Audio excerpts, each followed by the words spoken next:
घूर्णिबलय सह मौसुमीर सक्रियता को नहीं राज्य में वर्षा जारी रही। एथिरे किंतु आजिठू लागिबो ब्रेक। कमिबो वर्षार परिमाण कमिबा परे जारी होइथिबा येलो वार्निंग को हटाई दिया जाइछि। अवश्य आसंता 24 घंटा मध्य 5 जिले में प्रबल वर्षा हेबार पूर्वानुमान करिछि पाणीपाग विभाग। एही सबु जिलागुड़िक है सुंदरगढ़, झारसुगुड़ा, कोरापुट, मालकानगिरी और केन्दुझर जिला। एही 5 जिला पर येलो वार्निंग जारी करिछि पाणीपाग विभाग। एही सबु जिला बाद राज्य में भारी वर्षार संभावना नथिबा बेले 13 तारिख जाए किछि स्थान में हालुकारु मध्यम धरणर वर्षा हेबार संभावना रही। आसंता 13 तारिख जाए कौनसी सतर्क सूचना नथिबा बेले 14 रु पुणी वर्षार विस्तृति बढ़िबो बोली पूर्वानुमान करिछि पाणीपाग विभाग। परवर्ती खबर, राज्य में आलू दर खसुनी। उत्तर प्रदेश आलू आसुथिले भी राज्य में आलू संकट दूर हेउनी।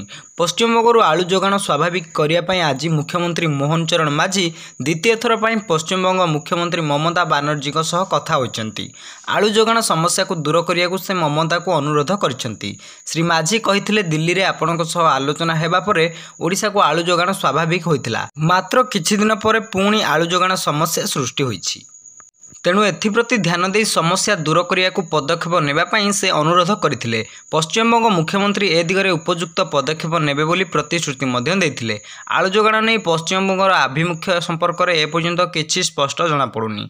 एबे भी ओडिशा को आसुथिबा आलू को सीमारू फेराई निया जाउछि। ओडिशार मुख्यमंत्री सीधासलख पश्चिमबंगर मुख्यमंत्री सह कथा हैला परे स्थिति रे केते दूर सुधार आसुछि ताहा दिने 2 दिन भितर जना पड़िजिवो। परवर्ती खबर, रत्न भंडार खोल जाई 2टी पर्यायर अलंकार स्थानांतरण को किछि दिन पर मासे पूरीजिवो, हेले एजाई आगेई पारिनी भंडार गृह मरामती कि अलंकार गणति प्रक्रिया। कारण एथिरे बाधक साजिछि गुप्त कोठरी और सुडंग थिबा चर्चा।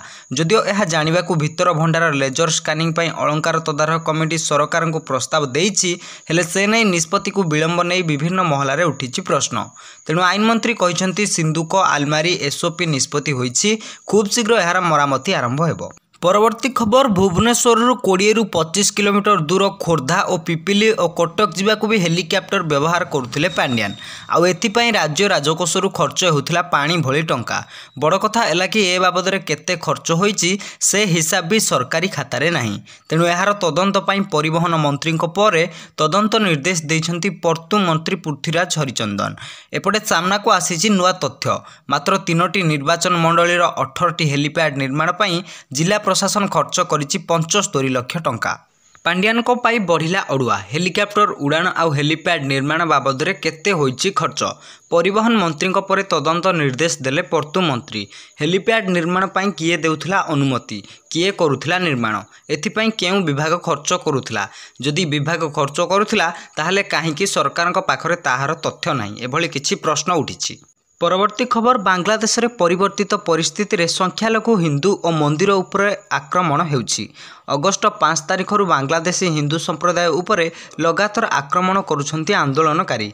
मंदिर रे भंगारुजा करिछंती। हिंसा बढ़ी चलिथिया बेले एहार प्रतिवाद रे रास्ता को ओह्लाइछंती बांग्लादेशी हिंदू। राजधानी ढाका, बंदर सहर, चट्टगांव समेत विभिन्न सहर में हिंदू विरोधी हिंसा प्रतिवादर व्यापक विक्षोभ प्रदर्शन होइछि। आक्रमण को कड़ा निंदा कराଯାଇଛି। चट्टगांवर मुख्य छकरे हिंदू को प्रतिवाद रैली रे 7 लाख लोक जोग देथिले। देशव्यापी हिंदू को विशाल विक्षोभ और प्रतिवादर अंतरण सरकार मुखिया मोहम्मद यूनुस को आखि खोलिछि।